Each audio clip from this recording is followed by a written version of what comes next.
Net house મેં આ પહેલી વખત જ બનાવેલું છે. હા બસ કયો એમ બોલતા જાવ એમ તમે. ત્યાં નેટ હાઉસ પહેલી વાર બનાવ્યું મેં. પહેલી વાર બનાવ્યું પહેલી વાર 5 વર્ષ સુધી હું આને આમ નામ રાખી. આમના 5 વર્ષ રાખી.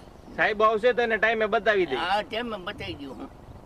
મેં કઈ ઝૂકડું 5 વર્ષની જાળવણી નહીં થઈ તો રકમ પાછી આપી દેવા બંધાયેલા છીએ અમે નિયમ પ્રમાણે. હા બસ